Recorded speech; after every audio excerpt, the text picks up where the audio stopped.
Baik, Bapak Ibu, kita mulai saja Zoom silat kita kali ini. Bismillahirrahmanirrahim. Assalamualaikum warahmatullahi wabarakatuh. Puji dan syukur kita panjatkan kehadiran Allah SWT yang telah melimpahkan rahmat dan karunia-Nya kepada kita bersama untuk bisa berkumpul di Zoom kali ini. Salam dan salam, marilah kita sampaikan kepada Nabi besar kita Muhammad SAW dengan hantaran kata Allahumma sholli ala sayyidina Muhammad wa ala ali Muhammad. Eh, yang terhormat, eh, Bapak Ibu pejabat fungsional auditor P2PD Inspektor Daerah Provinsi Sumatera Barat.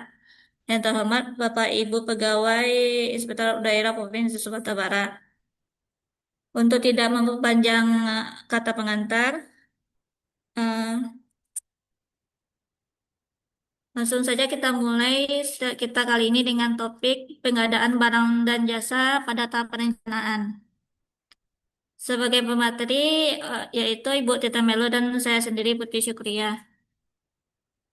Sertifikasi PPJ ini kami laksanakan selama 14 hari yang terdiri dari 10 hari e-learning dan 4 hari tatap muka sekaligus ujian sertifikasi di Pusdiklat UAS PPKP. Baiklah, kita mulai saja paparan materi ini yang akan dipaparkan oleh Ibu Tita Mela. Kepada Ibu Tita Mela, kami persilahkan.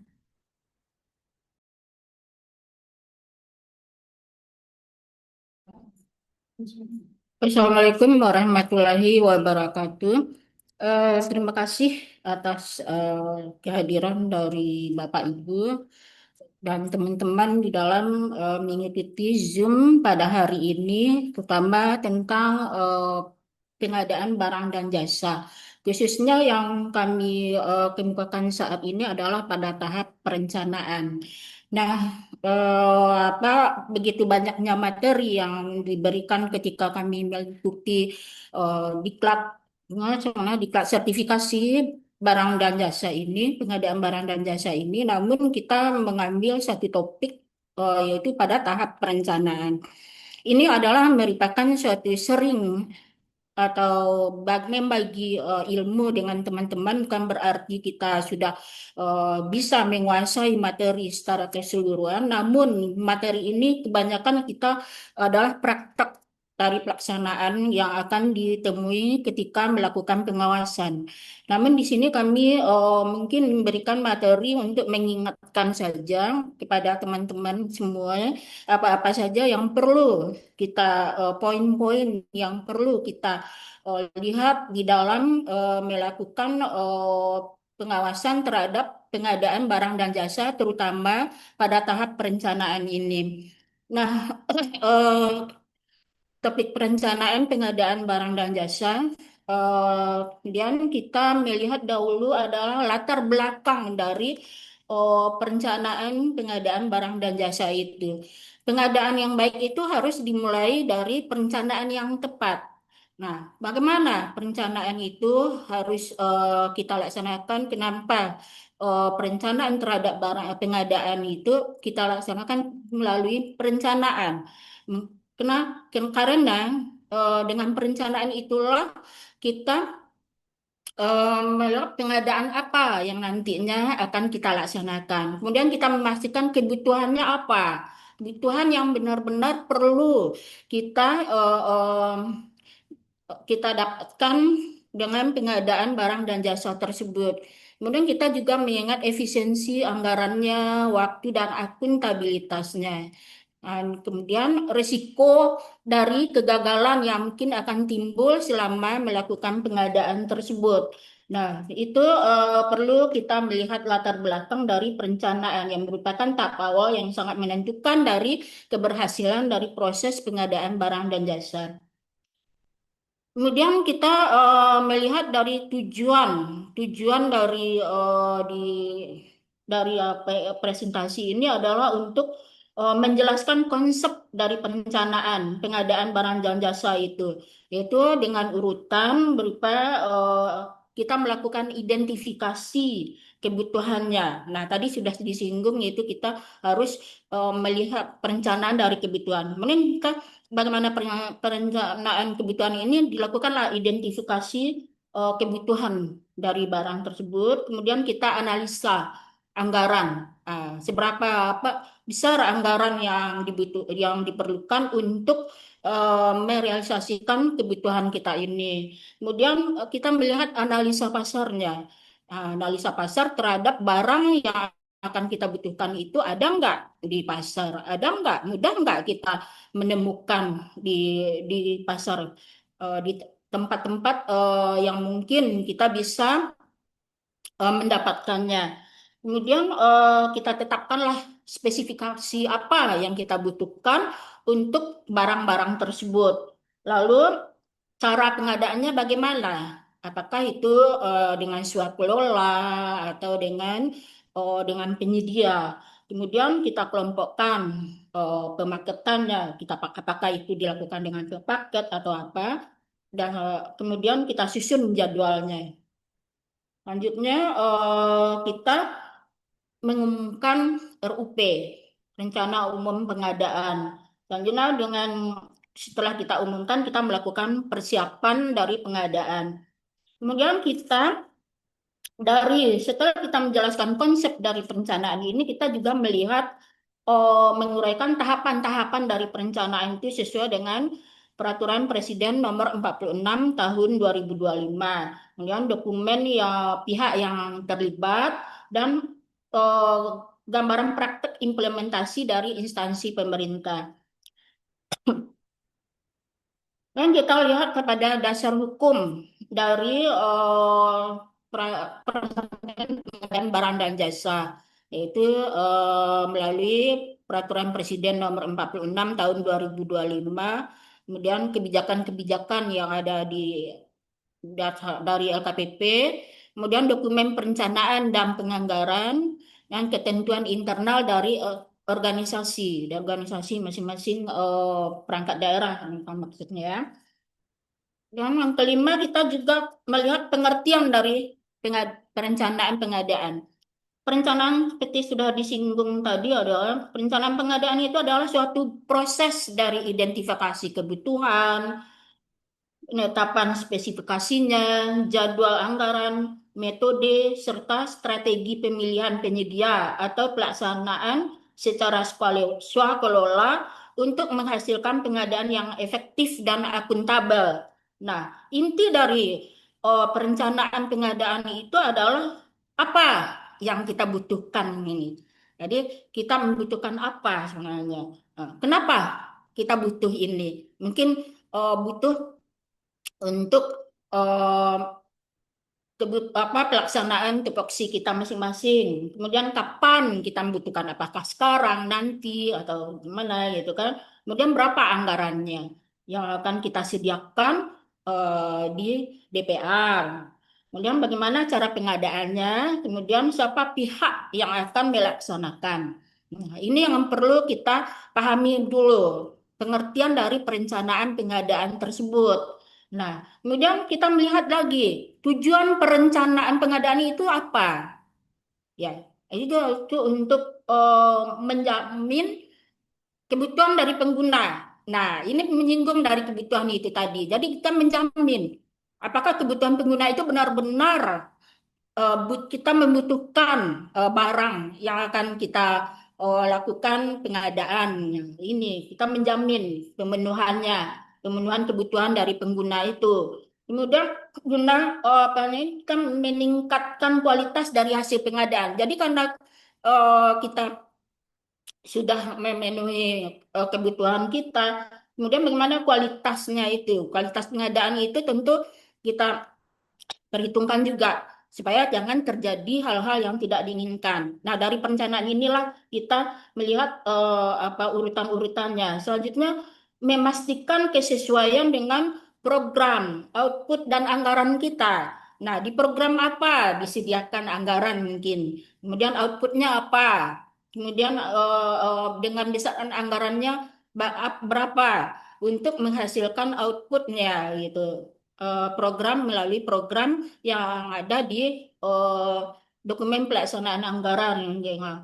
Kemudian dengan pertujuan perencanaan selanjutnya adalah kegagalan dari pengadaan itu. Jangan nanti kita terjadi risikonya. Mungkin kita bisa memperkecil, minimal risiko, dan juga kalau dapat janganlah sampai terjadi risiko yang dalam pelaksanaan pengadaan tersebut. Jadi yang kedua tujuannya adalah untuk mendorong supaya persaingan itu terjadi sehat dan terbuka. Jadi ada keterbukaan di dalam pelaksanaan pengadaan nantinya. Dan agar kita dalam pelaksanaan ini bisa dilaksanakan efisiensinya, efektivitasnya, dan kepatuhan terhadap regulasi nantinya. Kemudian kita juga melihat prinsip-prinsip dari perencanaan itu bagaimana? Efisien. Nah, itu kata-kata efisien, efektif, transparan, terbuka, kemudian kita bersaing, adil dan tidak diskriminatif serta akuntabel. Nah, ini yang perlu kita eh, perkirakan, kita pahami terlebih dahulu. Efisien terhadap penggunaan anggaran ini, efektif. Memang kita betul-betul butuh barang itu memang tepat guna. Jadi kita tidak ada sifatnya tidak bisa dipermanfaatkan, tidak bisa dipakai dan segala macamnya. Kemudian transparan, kita langsung melakukan pengadaan itu transparan, kita terbuka. Memang benar-benar tidak ada yang ditutup-tutupi di situ gitu. Kita memang melaksanakan sesuai dengan prosedur yang telah ditentukan gitu kan. Kemudian terbuka, tidak bersaing. Bersaing di sini kita menggunakan produk di dalam negeri gini, produk dalam negeri. Nah, kemudian kita mungkin membantu usaha kecil, ekonomi menengah gitu kan, apa produk-produk yang mungkin bisa kita dapatkan melalui usaha ini. Kemudian kita adil dan tidak diskriminatif. Kita tidak memihak pada satu tempat untuk mendapatkan dari barang-barang tersebut. Kemudian kita akuntabel. Nah, kemudian apanya? eh, Kita juga memperhatikan kualitas dari hasil pengadaan tersebut. Nah, kualitasnya inilah nantinya yang akan kita dapatkan jika perencanaannya sudah benar, sudah sesuai dengan tahap-tahap yang kita lakukan, sesuai dengan prinsip perencanaan itu, maka uh, kita akan mendapatkan kualitas hasil yang diinginkan. Kemudian kita apa pada eh, perencanaan perencanaan dalam siklus PBJ ini, posisi perencanaan itu seperti yang telah disebutkan, pada urutannya adalah kita melakukan identifikasi, melakukan perencanaan, persiapan, kemudian pemilihan, pelaksanaan, serah terima, dan evaluasi. Nah, ini posisi siklus dari PBJ, dari posisi perencanaan, kemudian untuk melalui siklus dari PBJ itu sendiri. Ah, Selanjutnya, peran utama dari perencanaan itu adalah sebagai pondasi dari seluruh tahapan-tahapan berikutnya. Kemudian kita melihat ruang lingkup dari perencanaan itu. Tadi sudah disinggung juga, itu kebutuhan, spesifikasi, kemudian penetapan biaya, kemudian jadwalnya, kemudian bagaimana cara pengadaan, konsolidasi dan e-katalog, gitu kan. Nah, ini macam-macam dari apa pengadaan yang akan kita laksanakan nantinya. Untuk kepada identifikasi kebutuhan ini, selanjutnya kita masuk kepada identifikasi kebutuhan. Identifikasi kebutuhan itu harus didasarkan kepada tugas dan fungsi dari organisasi. Nah, kita melihat terlebih dahulu kalau ini terkait dengan tugas kita melakukan pengawasan gitu kan, terhadap pelaksanaan pengadaan barang dan jasa. Yang pertama kali kita itu lihat adalah perencanaannya. Nah, dengan melakukan identifikasi dari kebutuhan pengadaan barang dan jasa yang dilaksanakan oleh perangkat daerah tersebut. Nah, di situ kita melihat terlebih dahulu adalah tugas dan fungsi dari organisasinya. Nah, tugas dan fungsi dari organisasinya itu apa? Nah, kemudian target kinerja dan program kegiatan yang akan dilaksanakannya. Kalau dia memang memerlukan pengadaan barang dan jasa, apakah itu dalam bentuk pengadaan barang, konstruksi, jasa konsultasi, nah itu dia tentu akan punya target kinerja dan program dari kegiatan yang akan dilaksanakannya. Nah, nanti itu mungkin diungkapkan kita di dalam DPA-nya itu sendiri. Kemudian kondisi barang dan jasa yang sudah ada bagaimana? Kalau dia memang membutuhkan barang dan jasa, barangnya mungkin apa mungkin ya laptop seperti laptop misalnya, kita lihat dulu kondisi barang dan jasa yang kondisi barangnya itu yang seperti laptop ini sudah ada apa belum? Atau sudah ada atau tidak? Kalau dia punya eh, laptop di dalam apa pada daftar barangnya yaitu peralatan dan mesin itu kita lihat berapa jumlah laptop yang ada. Kemudian berapa yang dalam kondisinya baik, rusak dan tidak bisa dipakai sama sekali. Nah, ini bisa dijadikan perbandingan bagi kita untuk melihat apanya kondisi barang yang ada. Nah, apakah dia memang butuh untuk pengadaan laptop itu sendiri? Ini yang perlu kita lakukan identifikasi kebutuhan terhadap barang yang akan dilakukan pengadaan oleh perangkat daerah tersebut. Kemudian kita lihat dari prioritas pembangunannya, prioritas pembangunan, prioritas pembangunan atau prioritas instansi. Nah, ini juga kita juga melihat juga prioritas pembangunannya apa. Mungkin ini tergantung dengan tugas dan fungsi dari organisasi juga. Kemudian baru ketersediaan anggaran.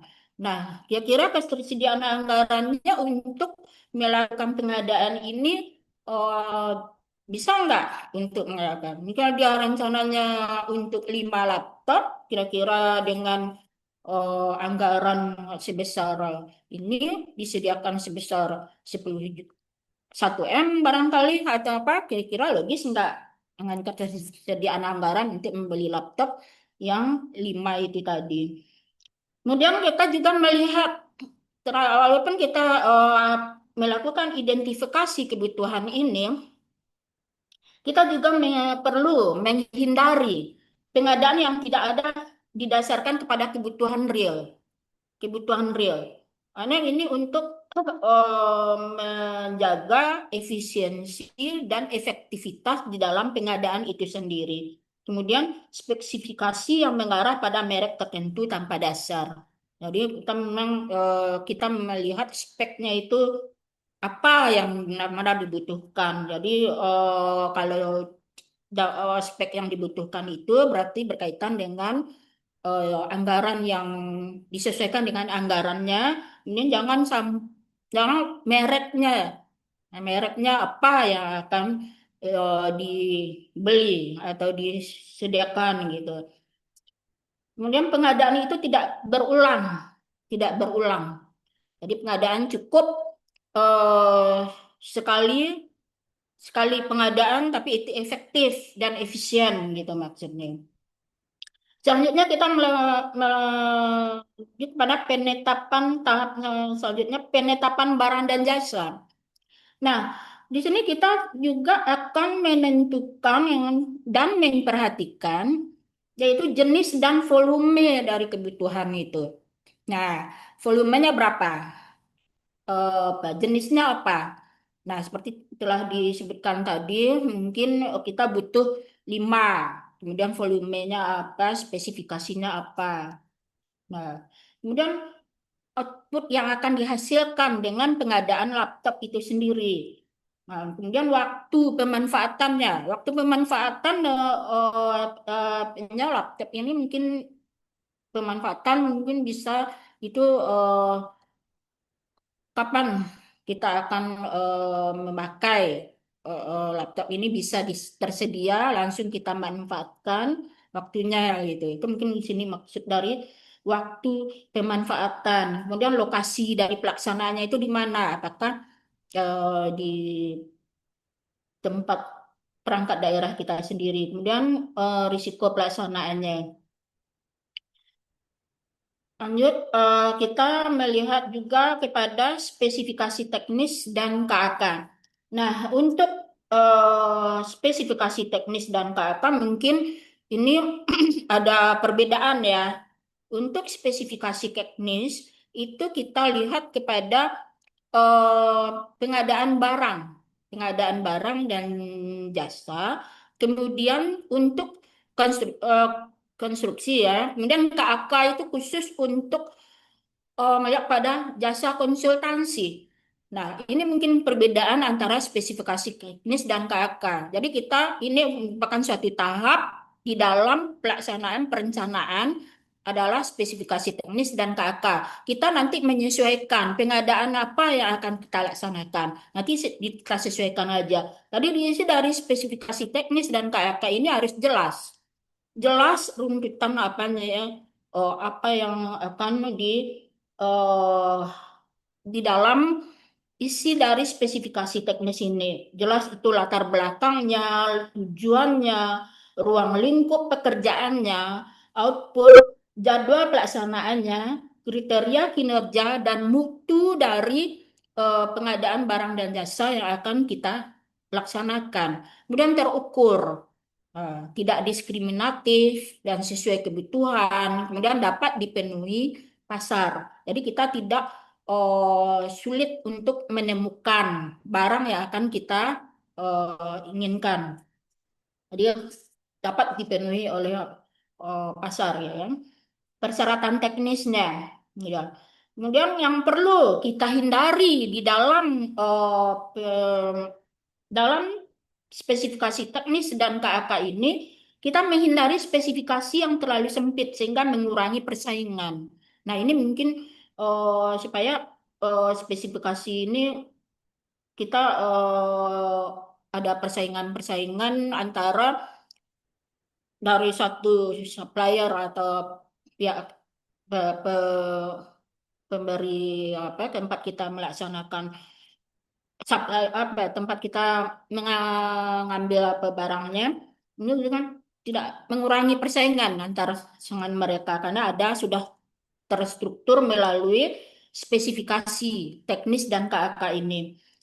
Selanjutnya kita juga melihat tahapan perkiraan biayanya, HPS perencanaan. HPS perencanaan itu pada tahap perencanaan ini instansi perlu menyusun perkiraan biaya secara rasional berdasarkan data historis, standar biaya, harga pasar, katalog elektronik, kemudian referensi harga pasar, dan hasil survei pasar bila kita perlukan. Ini bertujuan ya adalah untuk menjamin kewajaran dari anggaran itu, kemudian menjadi dasar pengalokasian biaya, kemudian mengurangi risiko make up atau under budget.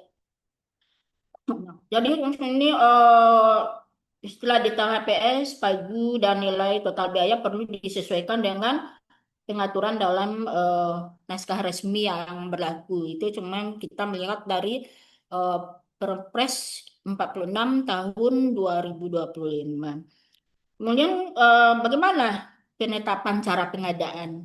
Nah, ini cara pengadaan.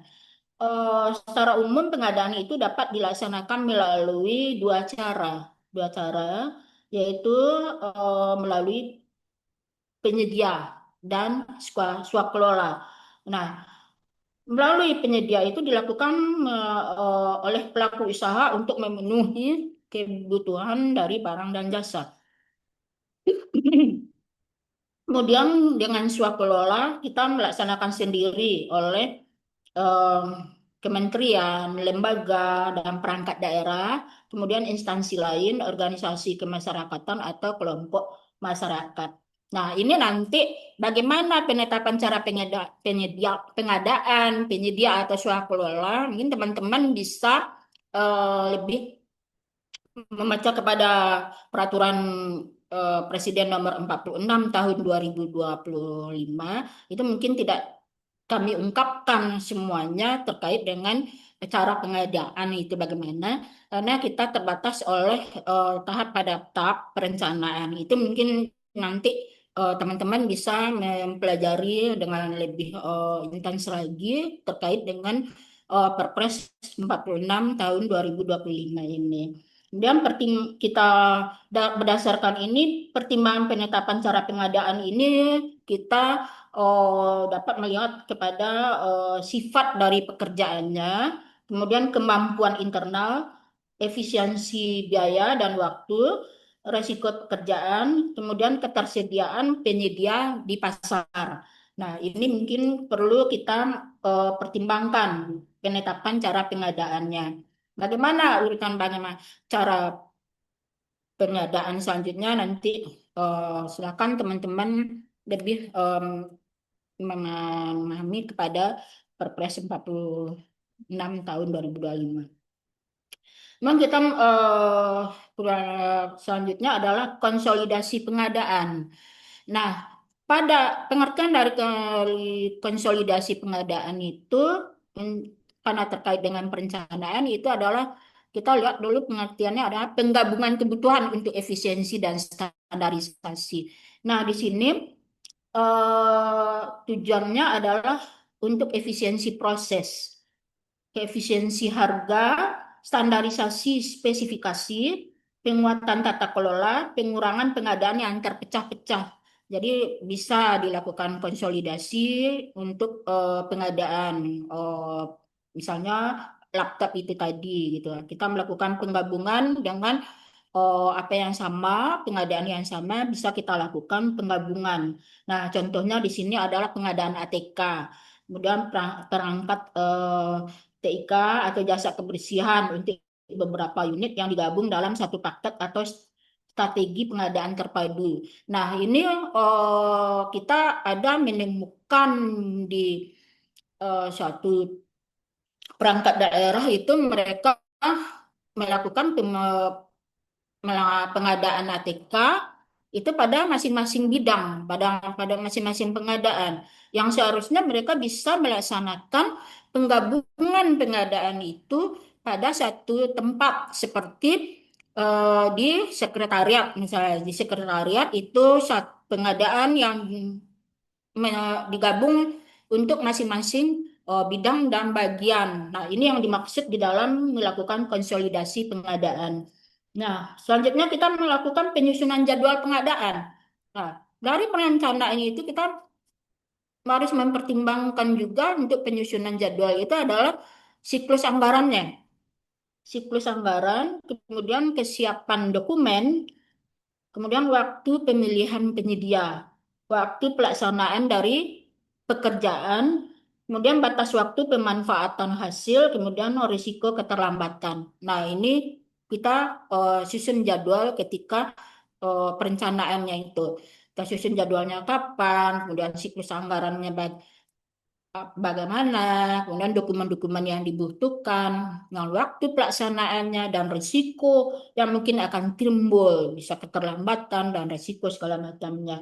Jadi prinsip penting di sini adalah pengadaan itu harus direncanakan sejak awal tahun anggaran, bahkan sejak tahap perencanaan program dan penganggaran. Jadi ketika penyusunan RKA, misalnya perencanaan itu sudah kita susun kapan waktunya, berapa anggarannya, kemudian apa barang yang akan kita butuhkan. Kemudian bagaimana pelaku di dalam perencanaan pengadaan itu siapa? Nah, pihak-pihak yang biasanya terlibat di dalam perencanaan itu. Nah, itu tidak terlepas dari pengguna anggaran, kuasa pengguna anggaran, kemudian PPK, itu pejabat Komitmen, kemudian PPTK dan UKPBJ. Pada kalau kita pada Biro UKPBJ ya, kemudian pengguna, kemudian pihak keuangan dan APIP sendiri gitu kan.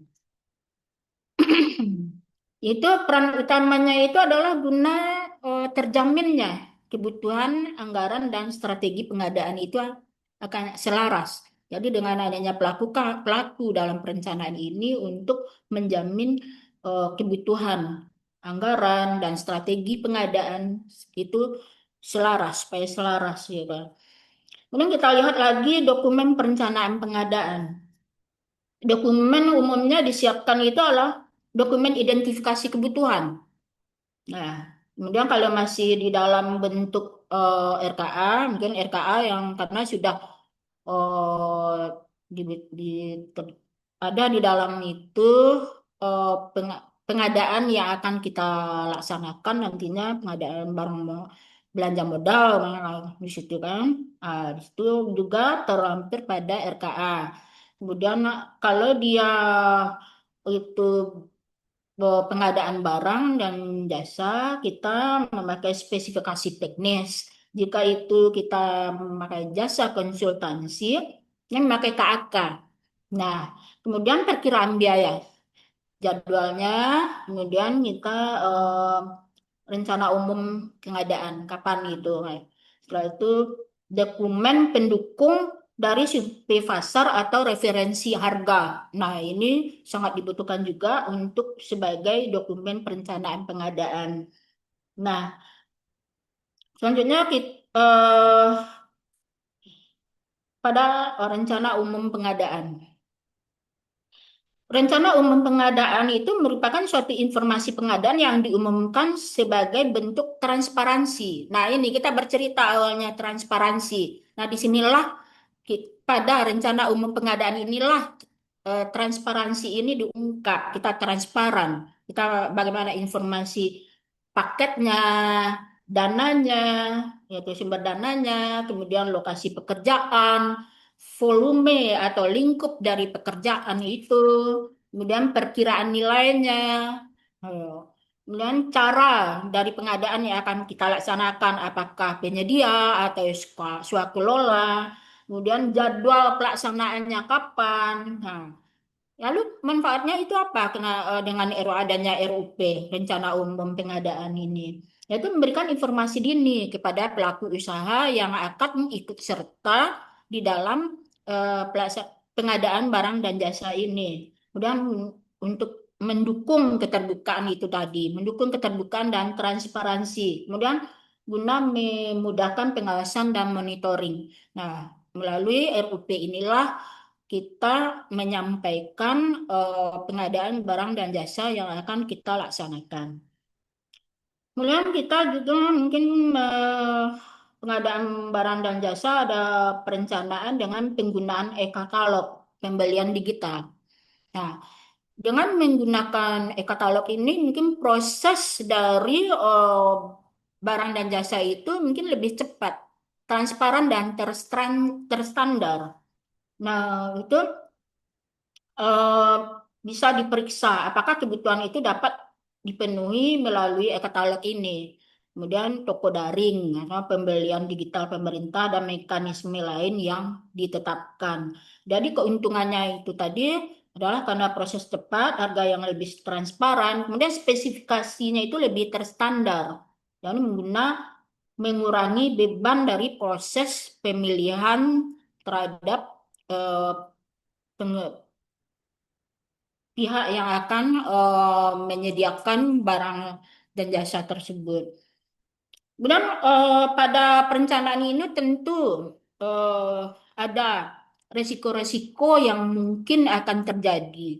Bisa jadi kebutuhannya itu tidak jelas. Nah, ini ya juga perlu kita lihat ketika melaksanakan tugas kita di bidang pengawasan. Nah, pada tahap perencanaan, setelah kita melakukan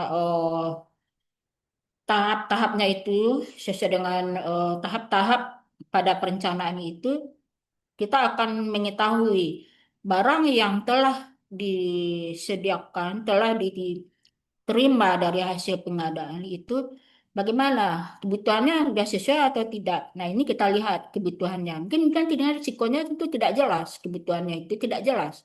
Dia asal pengadaan, dia ada anggaran, udah dia beli barang dan jasanya. Kemudian kebutuhannya kita tidak tahu karena tidak disesuaikan kebutuhan yang sebenarnya. Kemudian spesifikasinya itu mengarah, tidak mengarah. Kemudian jadwalnya itu tidak realistis. Nah, ini mungkin jadi pertimbangan bagi kita nantinya di dalam melakukan pengawasan sesuai dengan tugas kita, auditor dan PPUPD. Nah, kemudian eh, dari paket pekerjaannya itu dipecah tidak tepat. Kemudian data harganya itu tidak akurat karena tidak ada dilakukan survei harga. Kemudian adanya keterlambatan penetapan dokumen perencanaan. Nah, ini mungkin yang bisa dijadikan risiko pada tahap perencanaan. Selain itu, terdapat juga bisa jadi terjadi tender yang gagal, kontrak yang bermasalah, kemudian keterlambatan output. Nah, ini yang akan menjadikan temuan audit dari inspektorat yang melakukan pengawasan. Kemudian strateginya bagaimana? Strategi mitigasi terhadap risiko tersebut. Pada tahap perencanaan ini, kita dapat melibatkan pengguna sejak awal, menyusun spesifikasi berbasis kinerja dan kebutuhan, kemudian melakukan survei pasar. Kita juga melakukan survei pasar, mungkin melihat apa bagaimana survei pasarnya terhadap barang yang telah diadakan ini, di hasil pengadaan ini, kemudian menyusun jadwal realistis, melakukan review internal dokumen. Kemudian mengkonsolidasikan kebutuhan sejenis dan memastikan keselarasan antara kebutuhan anggaran dan metode pengadaan. Nah, ini mungkin salah satu strategi mitigasi risiko. Mungkin ada tambahan-tambahan lain yang mungkin bisa dijadikan sebagai strategi di dalam memitigasi risiko terhadap pengadaan barang dan jasa pada tahap perencanaan. Nah, kemudian kita lihat pada contoh alur perencanaan pengadaan. Contoh alur perencanaan pengadaan yang sederhana itu adalah berupa usulan. Usulan eh, verifikasi, KAK, biaya, metode, jadwal, dan RUP. Nah, unit kerja itu mengusulkan kebutuhan. Nah, tadi kita sudah menyinggung. Kita sudah mengusulkan perhubung, apanya kebutuhannya apa, identifikasinya terhadap kebutuhan itu bagai apa gitu. Kemudian kebutuhan itu kita lakukan verifikasi. Kita lakukan verifikasi, kita mungkin verifikasi kita menyandingkan dengan data-data lainnya yang mengenai kebutuhan yang di di apa kebutuhan dari barang tersebut. Kemudian kemudian pada spesifikasi dan KAK kita susun spesifikasi dan KAK-nya disesuaikan dengan pengadaan barang dan jasanya.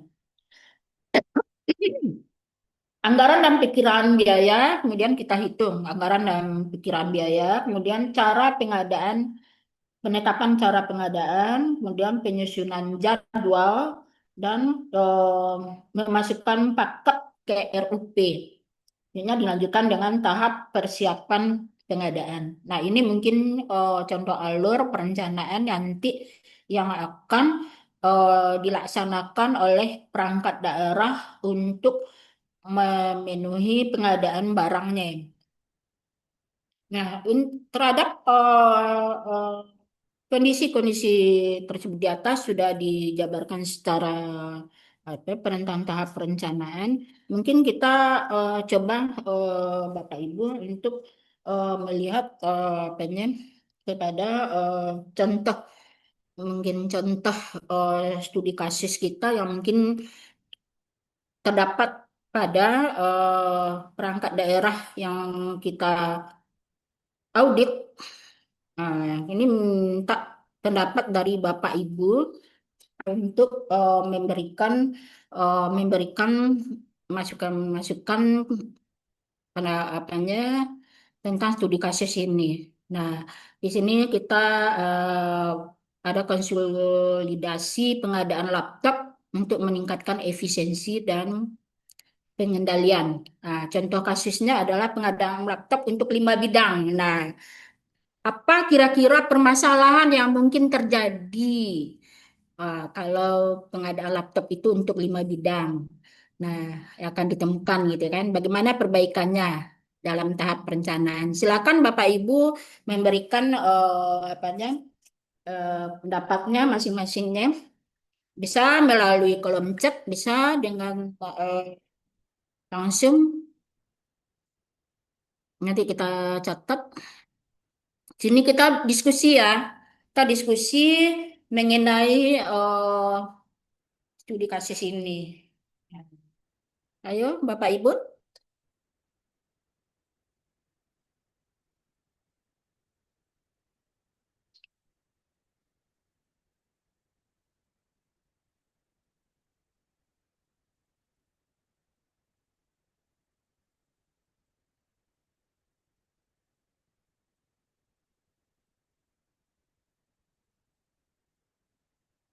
Ini Bu Fauziah Ramawati, spesifikasi tidak sesuai dengan kebutuhan. Ya, bisa jadi permasalahan yang akan ditemukan. Ada yang lain barangkali memberikan pendapatnya.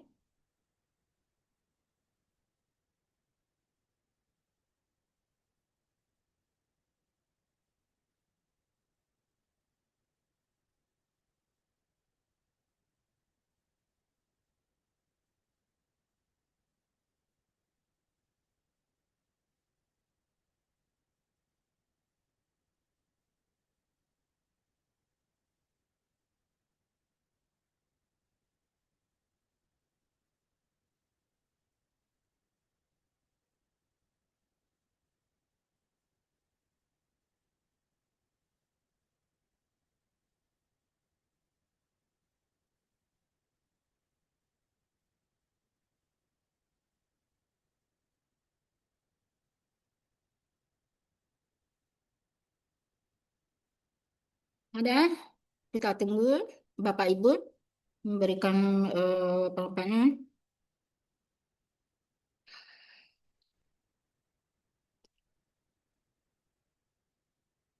Baik, kita lanjut untuk apa ini sambil menunggu jawaban permasalahan yang mungkin yang akan timbul pada pengadaan laptop untuk 5 bidang ini. eh, Bagaimana perbaikannya dalam tahap perencanaan?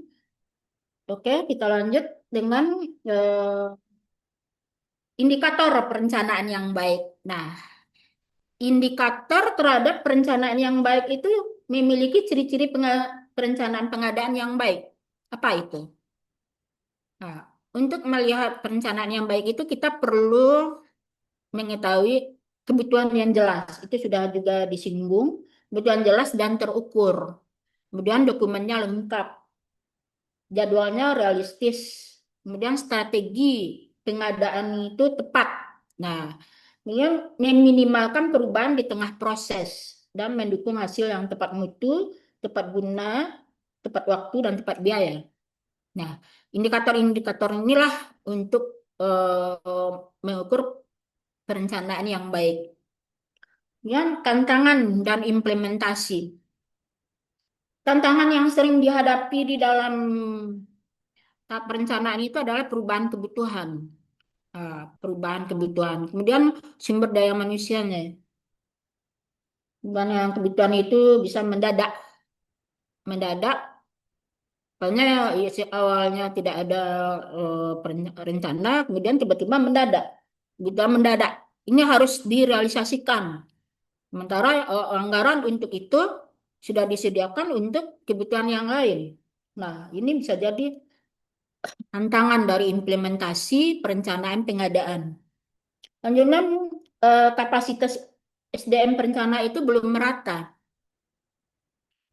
Misal belum merata, perencana bagaimana mereka bisa membuat perencanaan yang baik. Sementara yang SDM itu kapasitasnya belum merata, mungkin belum kompeten. Bukan berarti kompeten, tapi mungkin mereka belum memahami atau kurang memahami dan segala macamnya.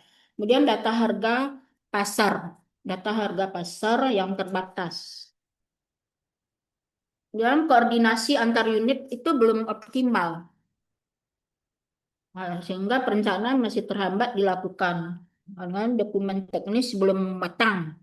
Dokumennya itu belum matang karena belum disiapkan dengan sepenuhnya karena perencanaan belum dilaksanakan dengan tepat. Kemudian respon yang dibutuhkan itu untuk itu adalah melakukan penguatan kapasitas SDM-nya. Kita lakukan penguatan terhadap SDM supaya perencanaan itu akan berjalan dengan baik. Rencanaan itu bisa menjadi tolak ukur di dalam pelaksanaan pengadaan barang dan jasa nantinya agar efisien, efektif, transparan dan terbuka. Kemudian eh, standarisasi dokumen, pemanfaatan sistem digital. Nah, saat ini kita sudah dalam canggih ya, kita memakai sistem digital itu sudah bisa dipergunakan. Nah, untuk memudahkan pekerjaan, kemudian kita juga dengan hal tersebut kita bisa melaksanakan pengawasan sejak awal proses. Nah, ini yang perlu kita eh, laksanakan pada tahap perencanaan pengadaan barang dan jasa. Baik, Bapak Ibu, masih ada yang akan memberikan jawaban terhadap kasus apa tadi? Kami tunggu sebelum kemudian ditutup.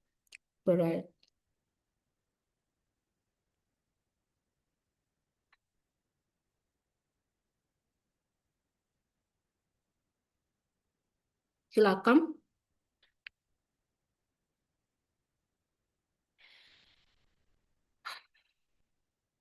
Ini kami juga di dalam konsep pertanyaan dari Bapak Herman Budianto. Assalamualaikum warahmatullahi wabarakatuh. Izin Unimeri bertanya bagaimana aturannya terhadap kegiatan pembangunan satu gedung yang dianggarkan hingga 4 kali dalam beberapa tahun anggaran. Apa saja syarat utama yang harus dipenuhi dalam perencanaannya agar penganggaran bertahap tersebut tetap sah dan akuntabel, khususnya terkait perencanaan teknis, pembagian volume, kerjaan dan kesinambungan pelaksanaannya. Selain itu, bagaimana jika penggunaan penyedia jasanya berbeda pada setiap tahapnya? Dapatkah dibenarkan pekerjaannya dan apa risiko yang harus diantisipasi agar tidak terjadi tumpang tindih penanggung jawab kerjaan maupun potensi pembayaran ganda? Em, ada teman-teman yang mungkin bisa memberikan tanggapan terhadap pertanyaan dari teman kita, Bapak Irman Budianto. Ya, sepertinya silakan.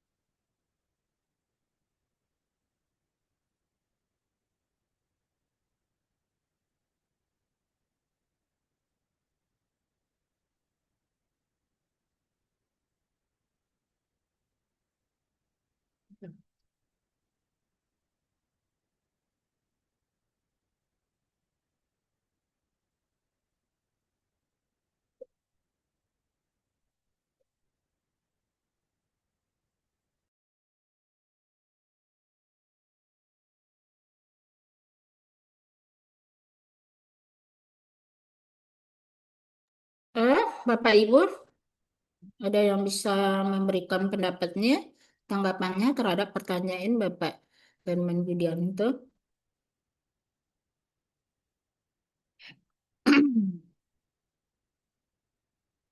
Terhadap apa tadi yang studi kasus kita tadi, apanya juga belum ada tanggapan dari teman-teman yang lain pada kegiatannya.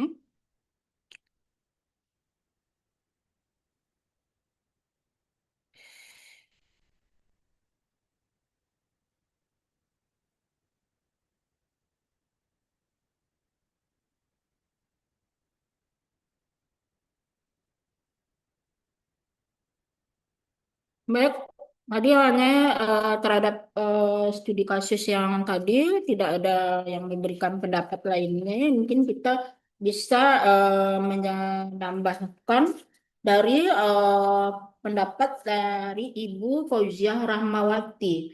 Nah, untuk terhadap kasus laptop, permasalahan yang mungkin akan terjadi itu mungkin tiap gudang mengusulkan pembelian itu sendiri-sendiri. Itu kan di samping spesifikasi tidak sesuai kebutuhan itu bisa jadi karena tiap bidang itu mengusulkan pembelian sendiri-sendiri. Kemudian ya spesifikasi berbeda tanpa alasan yang kuat. Nah, kemudian jadwal pengadaannya itu tersebar. Nah, bisa jadi ini jadwal pengadaannya itu sudah tersebar, ini menjadi permasalahan.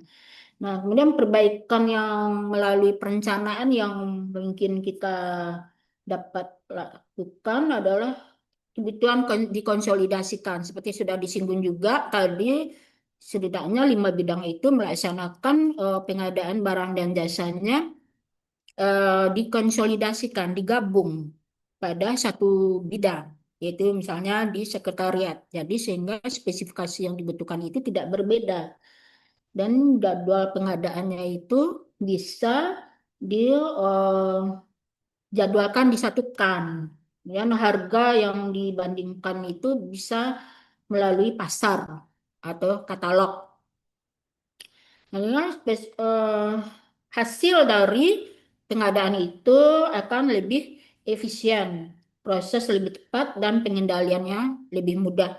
Nah, ini mungkin bisa menjadi jawaban dari kasus tadi, yaitu permasalahan yang akan terjadi, kemudian bagaimana penanganannya, perbaikan. Nah, terhadap pertanyaan dari Bapak Irman Budianto ini, mungkin kita dalam pembangunan gedung yang telah dianggarkan hingga 4 kali dalam beberapa tahun anggaran ini kita kan baru tahap penganggaran, belum ada realisasi. Nah, ini kan memang untuk merealisasikan tentu kita kalau dalam tahap perencanaan tentu disesuaikan dengan tahap-tahap yang telah kita sampaikan tadi. Nah, tahap tahap yang telah kita sampaikan mulai dari identifikasi kebutuhan kita, kemudian sampai dari pelaksanaan yang pengadaan dari barang PBJ, pengadaan barang dan jasa tadi dan konstruksi tadi, pembagian volume dan segala macam tentu itu adalah perlu melalui tahap-tahap terkait dari perencanaan. Itu bagaimana penggunaan penyedia jasa yang berbeda pada tahapnya. Kalau dapat kita eh, kalau berbeda mungkin kita bisa mencari penyedia jasanya yang benar-benar kompeten, yang bisa bertanggung jawab terhadap pelaksanaan eh, pengadaan konstruksi yang mungkin akan kita laksanakan gitu. Nanti kita perlu lebih mencari tahu ya sifatnya mencari tahu terlebih dahulu penyedia yang bagaimana yang benar-benar bertanggung jawab terhadap pelaksanaan pekerjaannya dan resiko yang untuk meminimalisir resiko yang akan terjadi mungkin itu bisa yang kami sampaikan guna meminimalisir resiko yang terjadi terhadap pengadaan barang dan jasa khususnya konstruksi gedung dan bangunan ini. Dan untuk lebih apanya, mungkin kita nanti bisa diskusi dengan teman-teman yang lebih kompeten terkait dengan ini di dan atas pertanyaannya, diucapkan terima kasih. Dan untuk akhir sebagai apa dari materi yang kita sampaikan, presentasi yang kita sampaikan ini, kita simpulkan bahwa perencanaan pengadaan pada tahap kunci dalam pengadaan barang dan jasa pemerintah ini adalah harus dimulai dari identifikasi kebutuhan yang nyata, kemudian selaras dengan anggaran dan kinerja dan target kinerja, kemudian kita menetapkan spesifikasi biaya, jadwal, dan metode secara tepat. Kemudian guna menjamin efisiensi, transparansi, dan akuntabilitas yang menjadi dasar keberhasilan dari seluruh proses pengadaan berikutnya. Nah, apanya perencanaan yang baik itu adalah suatu kunci pengadaan yang tepat, efisien, dan akuntabel. Mungkin itu yang dapat kami simpulkan dari presensi pada hari ini, dan mohon maaf atas segala kekurangan dan kekhilafan, dan mungkin ini tidak semua dapat kami sampaikan dan kami bahas, kami berikan sharing kepada teman-teman semuanya yang mungkin ada keterbatasan waktu dan tempat di saat ini, dan atas perhatian dan eh, partisipasi teman-teman kita ucapkan terima kasih. Wassalamualaikum warahmatullahi wabarakatuh.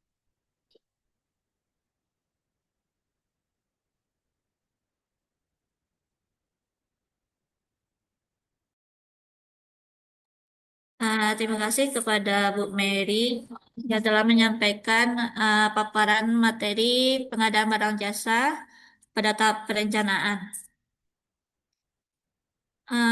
Sekian paparan yang telah disampaikan. Kalau ada kurang atau perkataan yang tidak pantas, mohon dimaafkan. Assalamualaikum warahmatullahi wabarakatuh. Sebelum itu kita foto bersama. Dimohon kepada Bapak Ibu untuk mengaktifkan kameranya.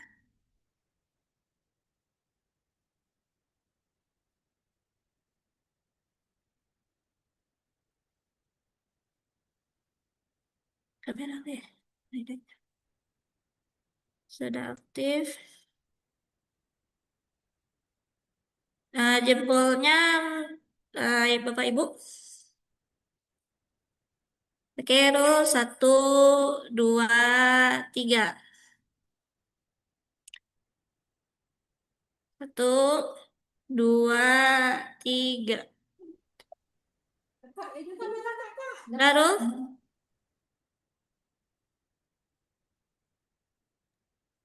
Udah Kak, udah Kak. baik, sekian paparan dari kami. Assalamualaikum warahmatullahi wabarakatuh.